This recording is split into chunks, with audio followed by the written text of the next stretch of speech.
जय Shiv Shakti union terror channel पे मैं काजल आप सभी का स्वागत करती हूँ। आज साईं बाबा से बात करने का मन कर रहा था मेरा और ये साईं बाबा का ओरेकल कार्ड है ये। तो बस ये जनरल कलेक्टिव रीडिंग होगा कि साईं बाबा आप सब से या हम सब से क्या कहना चाहते हैं। बस इन पता नहीं क्यों मुझे इनकी एक ख्याल आया इनके बारे में और बस इसलिए मैं ये वीडियो शूट कर रही हूँ। शायद किसी को इसकी ज़रूरत है और इसलिए ये इंट्यूशन आया मुझे, तो इसलिए मैं ये वीडियो शूट कर रही हूँ। तो आप देख लीजिए। तो चलिए देख लेते हैं साईं बाबा आपसे क्या कहना चाहते हैं।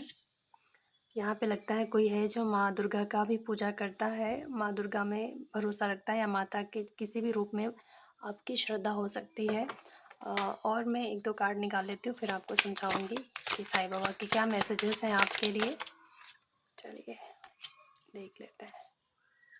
वैसे जनरल कलेक्टिव रीडिंग होगा तो आप देख लीजिएगा।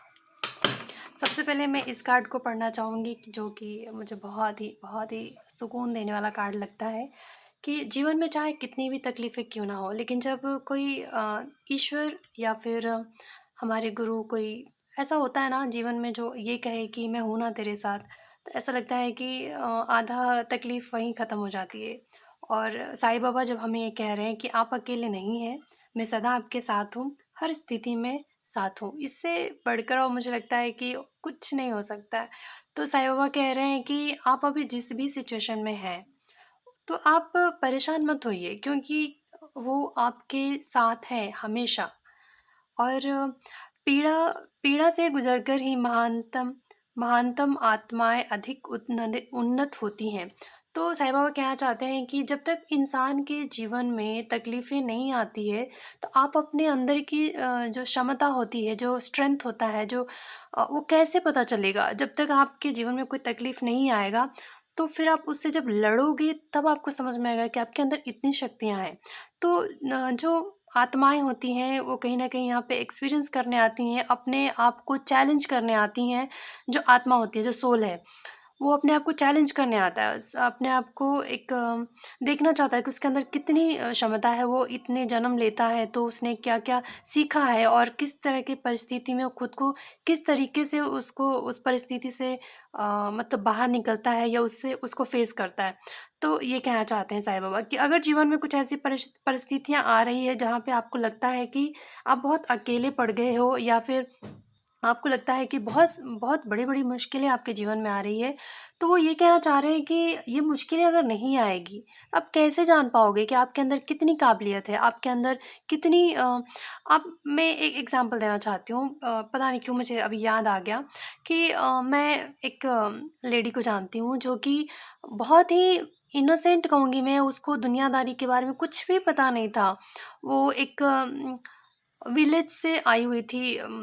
जैसे अभी हम हैदराबाद में रहते हैं तो इस एरिया में, और वो पूरी तरह से अपने हस्बैंड के ऊपर डिपेंडेंट थी। लेकिन हमने कभी सोचा ही नहीं था कि कभी ऐसा होगा कि वो खुद से जॉब करके और अपने बच्चों को पढ़ाएगी-लिखाएगी अच्छे कॉलेज में, जबकि वो ज़्यादा पढ़ी-लिखी भी नहीं है। देखिए एक माइनस उसकी अगर देखा जाए, अगर वो ये सोचती कि मैं पढ़ी-लिखी नहीं हूँ, मेरे मेरे पास सर्टिफ़िकेट नहीं है, मेरा एजुकेशन नहीं है, मेरे पास टैलेंट नहीं है, तो मैं कैसे अपने बच्चों को पढ़ाऊँगी?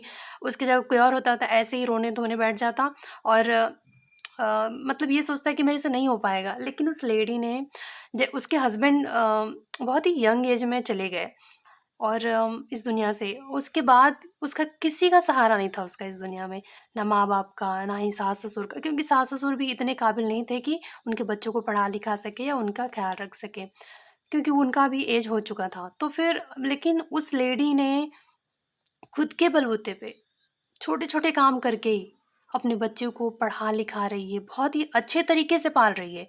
ह मतलब जब हम उसको देखते हैं ना तो हमको लगता है कि हमें पहले लगता था कि एक तो बहुत ही बेकार लेज़ी थी बहुत, और कुछ नहीं आता था उसे, यहाँ तक कि लैंग्वेज भी नहीं आता था। ढंग से वो हिंदी तक नहीं बात कर सकती थी, लेकिन आज वो काम करके अपने बच्चों को पढ़ा रही है। तो कहीं न कहीं अगर उसके जीवन में ये तकलीफ़ें नहीं आई होती, तो वो अपने अंदर की शक्ति को नहीं पहचान पाती।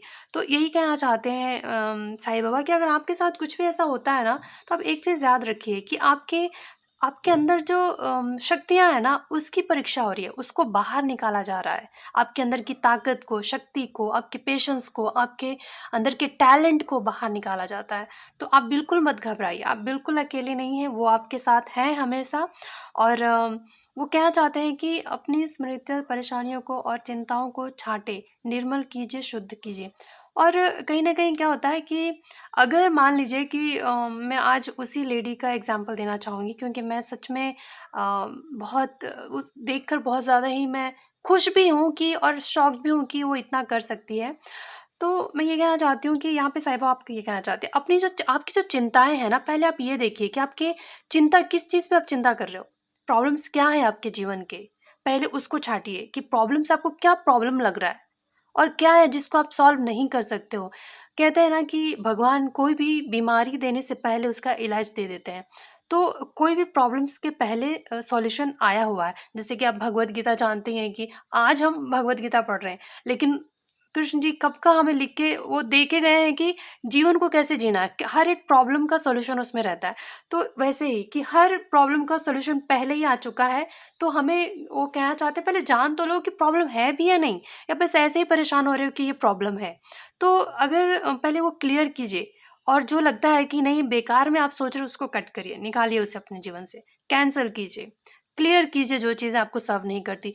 जो चीज़ आपको दुखी कर रहा है उस चीज़ को सोचना ही क्यों? उसे निकाल दीजिए अपने जीवन से, वो ये कह रहे हैं। और रंज और आनंद, उदासी और खुशी एक ही सिक्के के दो पहलू हैं।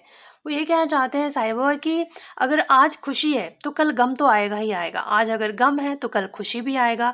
तो जब भी जीवन में कोई ऐसा सिचुएशन है जब आपको लगे कि मैं ये नहीं झेल सकती या नहीं झेल सकता, तो आप इतना याद रखिएगा कि ये पल भी टल जाएगा।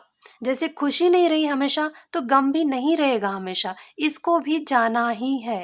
क्योंकि इस दुनिया में कुछ भी हमेशा के लिए नहीं होता है, ना ही मौसम, ना इंसान, कोई भी चीज़ नहीं, आई है तो जाएगी। तो इस बात का बस ख़्याल रखिए कि अगर कोई दुःख है भी तो चला जाएगा, उसके लिए इतना परेशान होने की ज़रूरत नहीं है। और कस्में और वचन, आपके आपके परिवार ने दिए हुए वचन हर कीमत पर पूरा करें। और एक चीज़ का ख़्याल रखिएगा कि अगर जैसे कि हम यहाँ पे ऐसे तो इसका 2 मीनिंग भी हो सकता है, तो मैं दोनों आपको बताना चाहूँगी। पहला ये कि अगर आपने किसी भी देवी-देवता के पास कोई जैसे कि मन्नत हम माँग लेते हैं, पूरा होने के बाद फिर हम भूल जाते हैं, तो अगर ऐसा कुछ है तो आप अपनी मन्नत को याद कीजिए और उसे पूरा कर दीजिए।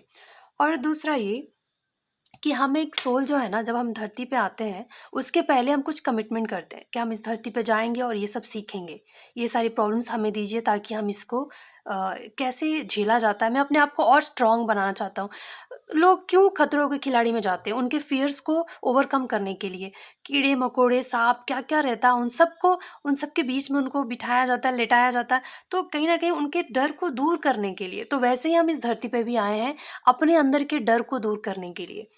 तो वही बताया जा रहा है कि अ, आपने जो वादा किया था धरती पे आने के पहले कि आप क्या-क्या करोगे, तो उसे पूरा कीजिए। दूसरा ये, इसके 2 मतलब हैं इस कार्ड के। और यहाँ तो मैंने आपको सबसे पहले यही कार्ड बताया था कि साईं बाबा कह रहे हैं, आप जिस भी ईश्वर को मानते हैं, यहाँ तो साईं बाबा का कार्ड है, लेकिन आप जिसे भी मानते हैं, वो कहना चाहते हैं कि आप कभी अकेले नहीं हो। वो हमेशा हमारे आपके साथ ही रहते हैं, तो आपको डरने की ज़रूरत नहीं है। प्रकाश बनिए, औरों के जीवन की आशा बनिए एवं भरोसा बनिए। कहना चाहते हैं बाबा कि आपको देखकर ना, जैसे आप जब अपने जीवन में इन इन कठिनाइयों से, इन पीड़ा को सहते हुए जब आप उसको सही तरीके से झेलते हुए बाहर निकलोगे ना, तो आपको देखकर भी लोग आप एक आइडियल बनते हो। आपको देखकर बहुत लोग सीखते हैं कि इस इंसान ने इस परिस्थिति को कितने अच्छे तरीके से सँभाल लिया। जब जैसे कि मैं उस लेडी की बात कर रही थी, उसका कोई नहीं है आगे-पीछे, कोई भी नहीं, देखा जाए तो। कहने को बहुत अपने हैं, लेकिन करने वाला कोई अपना नहीं है। लेकिन फिर भी वो एक तरह से कहीं न कहीं हम सबके लिए एक आइडियल लेडी है कि उसको देखकर हम सीख सकते हैं कि जब उसका कोई नहीं था, फिर भी उसने अपने आप को सँभाला, अपने बच्चों को सँभाला। ये बहुत बड़ी बात है। तो मुझे लगता है कि आपको भी ऐसा एक प्रकाश बनने के लिए कहा जा रहा है कि आप जो भी कर रहे हो ना, हिम्मत से उसे पूरा कीजिए और आगे बढ़िए। आप एक दिन सफल होंगे और आपको देखकर दूसरे लोग सीखेंगे कि ऐसा बनना चाहिए और ऐसे जीवन को जीना चाहिए। तो ये कहना चाहते हैं साईं बाबा। और यहाँ पे आया है माध्यम, ये बॉटम ऑफ द डेक था। आप मेरे कार्य का माध्यम हो, मैं आपको मेरे कार्य का माध्यम बनाता हूँ। कहीं न कहीं साईं बाबा आपके ज़रिए कुछ करवाना चाहते हैं धरती पे। जैसे कि आपको ये जो ज़्यादा तकलीफ़ पता है आपको किसको दिया जाता है? जिसका एक बहुत बड़ा पर्पस होता है इस दुनिया के लिए, जिसको देखकर पूरी दुनिया को एक सीख मिले। सबसे ज़्यादा तकलीफ़ किसने सहा है? कृष्ण जी ने।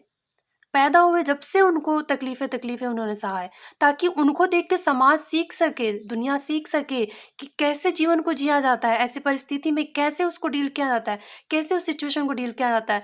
ता तभी उन्होंने उनको एक कहीं न कहीं एक आइडियल बनाना था, दुनिया को सिखाना था, उनको देख के दुनिया सीख सके, इसलिए उनके जीवन में इतनी तकलीफ़ें आई। वो तो भगवान थे, वो चाहते तो भई आते, बहुत मज़े मस्ती करके चले जाते, लेकिन ऐसा नहीं था।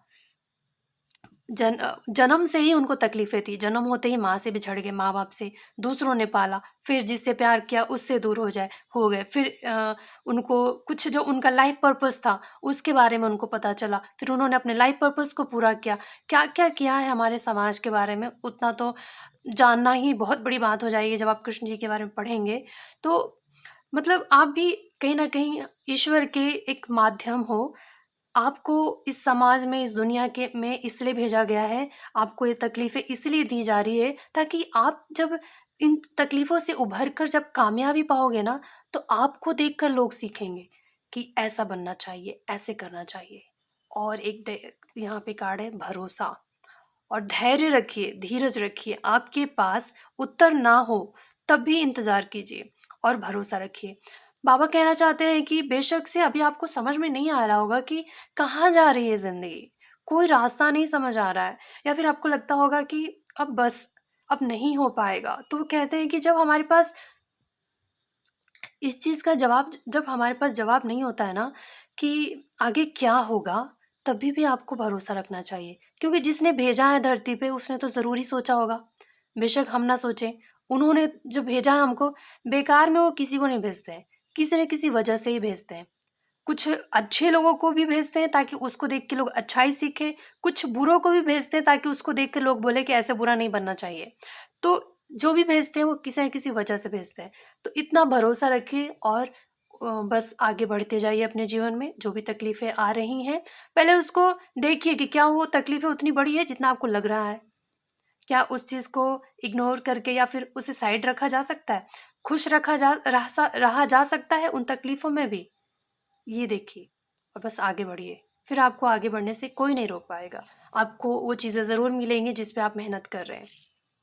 यहाँ पे मुझे कॉइन पे पता नहीं क्यों नज़र गई, तो मुझे लगता है आप सफलता पाना चाहते हैं अपने जीवन में, वो आपको ज़रूर मिलेगा। बस ईश्वर पे भरोसा रखिए, ठीक है? तो ये आज के लिए रहा ये रीडिंग। अगर आपको अच्छा लगा हो तो प्लीज़ मुझे बताइएगा।